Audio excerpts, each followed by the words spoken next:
Media গ্রুপের উপব্যবস্থাপনা। আপনি আপনার অধিকারের কথা কাকে বলবেন? যারা এখানে আসে প্রশাসনিক কর্মকর্তা, তাদেরকে বলে কাজ নাই তো, তাদের কি সক্ষমতা আছে? তারা এখানেই আপনাকে হেল্প করতে পারে। এই অধিকার আদায় করার মতো ঢাকায় বুকে সংসদে বসে মাথার উপর বাড়ি প্রধান অতিথি হিসেবে উপস্থিত রয়েছেন বাংলাদেশ ফেডারেশন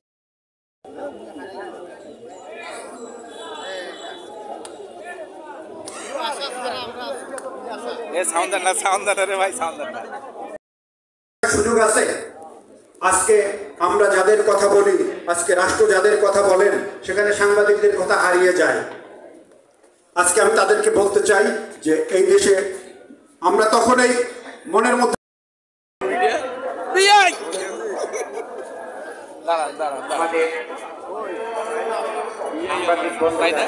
কিভাবে সাংবাদিকের কথা বলেন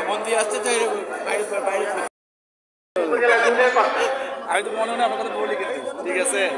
কেমন আছেন আপনি? তারপরে আরেকটু কথা বলতে ভালো আছেন না? পেশাগত কাজ কেমন চলছে আপনার? কি হলো সাংবাদিক দেখা যাক আদর্শ উদ্দেশ্য এগুলো সম্বন্ধে আমাদের যারা বহুদিন পাইলাম তো একটু আপনার ঘুরে এলাম। কোন ধরনের চিন্তা কেমন আছেন? বিশেষ করে কেমন আছেন? এই উত্তর অঞ্চলে পেশাগত কাজ কেমন চলছে তোমার? নিরাপত্তা অনেক মামলা হয়, যেমন গায়বান্ধা যারা মামলা খেয়েছেন, আমাদের জাভেদ আছেন, মিলন ভাই আছেন, এরপর মধ্য দিয়ে 4টি পত্রিকা রেখে বাকি সকল পত্রিকা বন্ধ করার মধ্য দিয়ে সাংবাদিক নির্যাতনের যাত্রা শুরু করা হয়। প্রিয় উপস্থিতি, তারপর থেকে বহু সাংবাদিক নির্যাতন হয়ে চাহিদা পূরণ হবে না, আমরা সাংবাদিকতা করবো, আমরা পরিচয় দিতে পারবো না আমরা কি পাই। রংপুর অঞ্চলের অনুষ্ঠানে উপস্থিত সাংবাদিকবৃন্দ,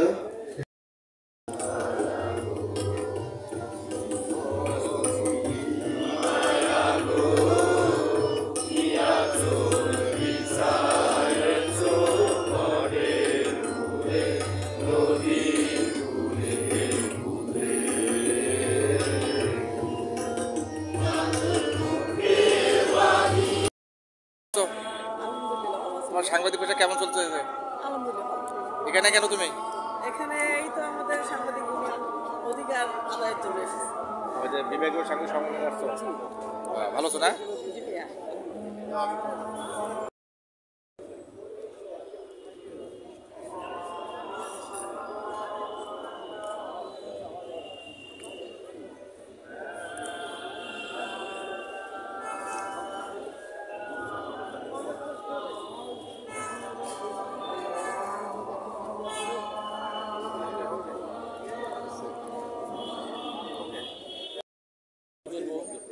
মোবাইল জার্নালিজম, যাই হোক, উনি আবার আমাকে স্পেশালি মেনশন করে বলছেন এদের 5টা নাম আপনারা ঢুকে দিতে বলেন। মোবাইলে যারা সাংবাদিকতা করতেছেন তাদের কি এখানে ঢুকানো হবে? এই 18টা ইউনিয়নের পরে আমরা কোথায় যাব? প্রত্যেকটা উপজেলা থেকে যাতে প্রত্যেকটা সদস্য আমাদের এই বৃদ্ধ বয়সীদের তিনি আপনাদের কাছে দিয়েছেন এবং আপনারা যেভাবে এসেছেন সেই কৃতজ্ঞতাটা উনিই বলবেন। এখন কথা বলবেন আলহাজ সালেকুজ্জামান সালেক, আমাদের সাদা।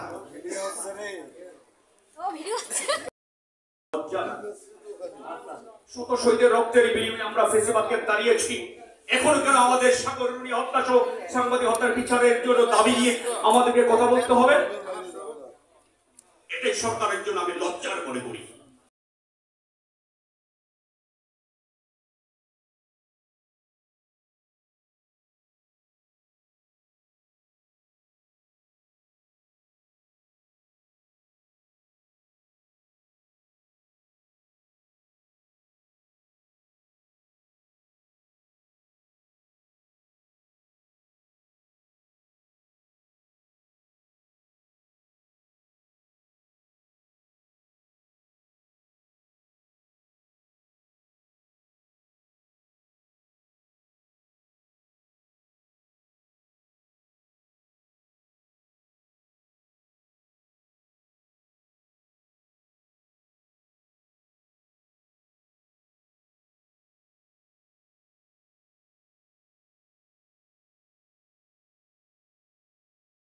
করব, মাঠে ঘাটে থাকবো, আমাদের একটি নিয়োগপত্র থাকবে না, আমাদের পরিচয় থাকবে না, আমাদের বেতন থাকবে না।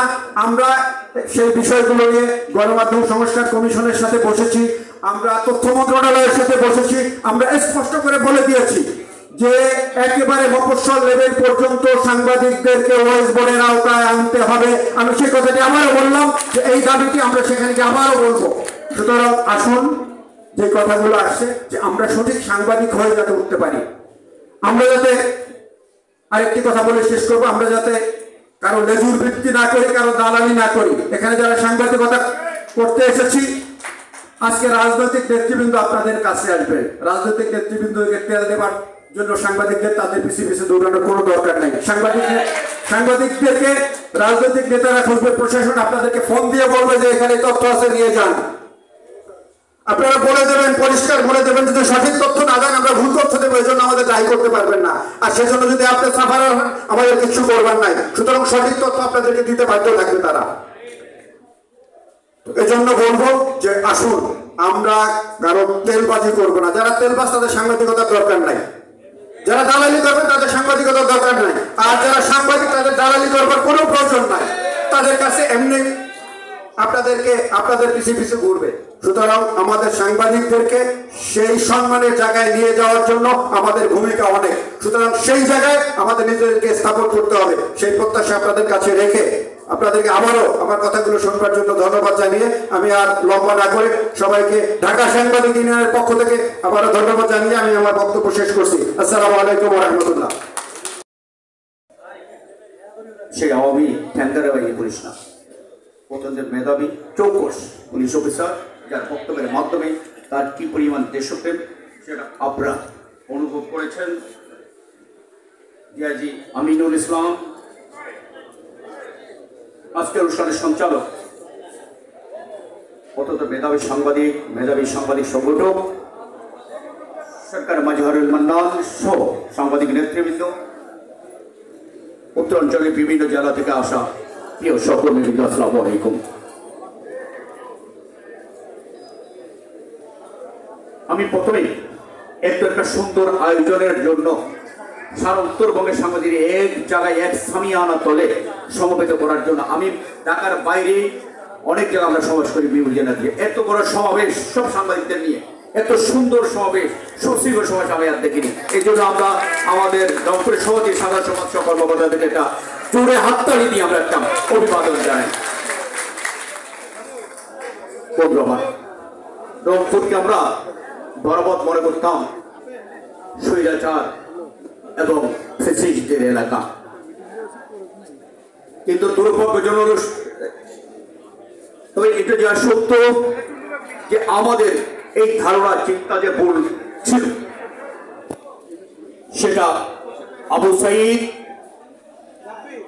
তাহিরুজ্জামান প্রিয় প্রমাণ করে গেছেন। আজকে যে 15 বছর ধরে জাতির ঘরে বেশি বসে থাকা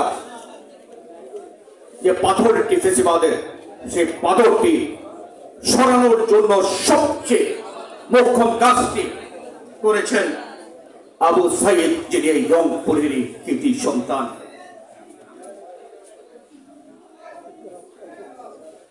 তার প্রতি আমি গভীর শ্রদ্ধা জানাচ্ছি তাহিরুজ্জামান প্রিয়র প্রতি শ্রদ্ধা জানাচ্ছি।